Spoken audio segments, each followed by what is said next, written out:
The book 34 Miracles of Jesus, written by Kalathil Mathew MSFS.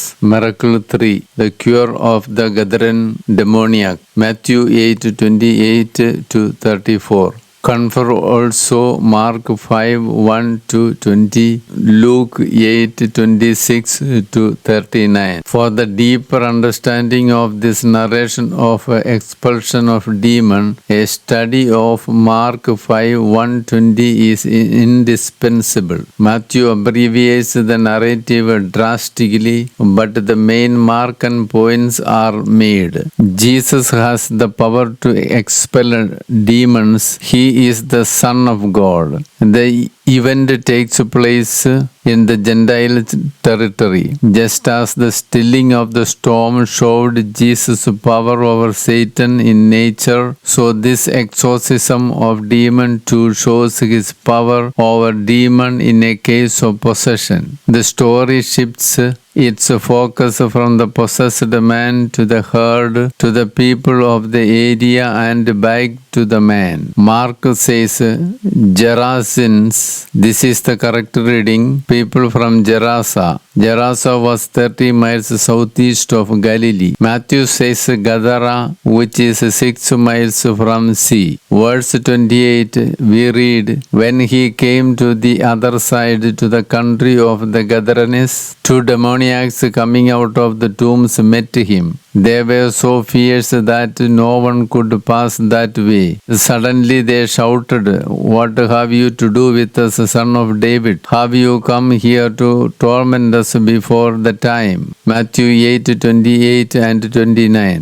Matthew speaks of the 2 demoniacs. Mark considers a demoniac as a group. It means many demoniacs were there. Gentile territory. This verse, which shows the mission of Jesus to the Gentile mission. Legion is a regiment of 6,000 people, which means many here. Many demoniacs were in them. By sending away the demons from them, Jesus inaugurates the rule of the kingdom of God and ends the rule of Satan. Demoniacs lived among tombs. They were bound by the chains. They were screaming and bruising themselves. That was their condition. But they broke the chain and came to Jesus. Nobody could bind them even by chain. Verse 5. Night and day among the tombs and on the mountains, he was always howling and bruising himself with stones. Verse 6. When he saw Jesus from a distance, he ran and bowed down before him. Verse 7, and he shouted at the top of his voice, what have you to do with me, Jesus, Son of the Most High God? I adjure you by God, do not torment me. For he had said to him, come out of the man, you unclean spirit. Mark 5:5-8. Jesus asked him, what is your name? He replied, Legion is my name, for we are many. Legion is a regiment of 6,000 people, which means many demons were there. When we are filled with filthy things, our state of living becomes wretched like this. Do we have the legion of selfishness, anger, enmity, black magic, lies, jealousy, pride, filthiness, and all other sins? In Matthew 8:28, we see the great and bad influence of Satan with that demoniac. The man prays to Jesus. He believes that Jesus is powerful to send out the Satan from him and free him. He confesses Jesus as the Son of God. There was no change in him until he was able to discard the evil. Confessing alone will not make one converted. If you drive us out, send us to the herd of pigs. Jesus said to them, go. So they left and went to the herd of pigs. The whole herd of pigs rushed down the cliff into the lake and drowned. Confirm Matthew 8:32. Owners of the pigs were sad at this great loss, but it revealed that the demoniac was freed of bindings of Satan and stood healed before Jesus. In our society, we find people like the owners of pigs. Some people reject Jesus due to their selfish motives. Some people love animals or things more than human beings. We see that some take care and die for animals rather than for human beings. We need to pluck out all types of sins, filthiness, and injustices like holiness, pride, and selfish motives from us. Let us not be like a demoniac in our life. Unless we uproot bad qualities and negative attitudes from us, we become like a demoniac. This miracle takes place in a Gentile town. It points to their uncleanness and their negative attitude towards Jesus. Verse 14. The swineherds ran off and told it in the city and in the country. Then people came to see what it was that had happened. They came to Jesus and saw the demoniac sitting there clothed and in his right mind,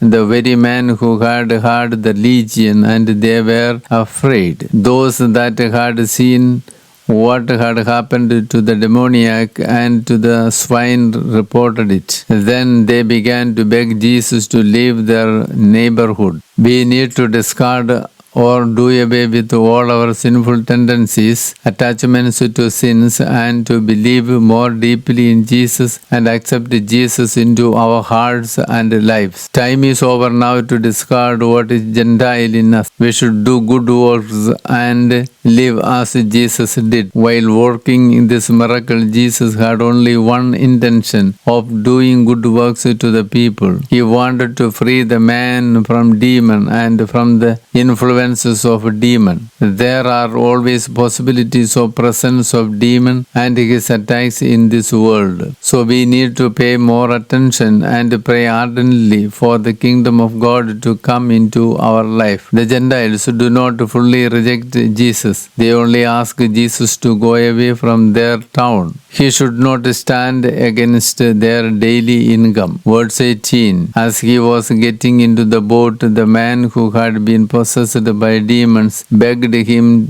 that he might be with him. But Jesus refused and said to him, "Go home to your friends and tell them how much the Lord has done for you and what mercy he has shown you." And he went away and began to proclaim in the Decapolis how much Jesus had done for him, and everyone was amazed. Mark 5:18-20. He wanted to follow like the 12 disciples, but the freed man obeys as Jesus said. He went and talked about what Jesus has done for him and praised Jesus. People who heard his witness were astonished at it. The man's action is portrayed as the obedient fulfillment of Jesus' command. This is a serious challenge that is placed before all Christians who profess to follow Christ and to all those who in ministry seek to attract disciples for Christ. The compelling conclusion of the whole narrative is a call to believe in the divine power of Jesus and to bear witness to Jesus. Jesus is merciful to those who approach him. Let us live a full Christian life. Let us live an enthusiastic life with convictions and passion for Jesus. The Lord wishes that we build our lives into a beautiful edifice of his love and mercy. Let Jesus filter our lives with our own weaknesses and our sinful tendencies. Let Jesus, the crucified Lord, filter and cleanse our lives. Let Jesus, the crucified Lord, filter and cleanse our lives as the disciples of Christ, that we may live in holiness and a sense of mission. Let the kingdom of God come into our hearts and lives. God bless. Live Jesus.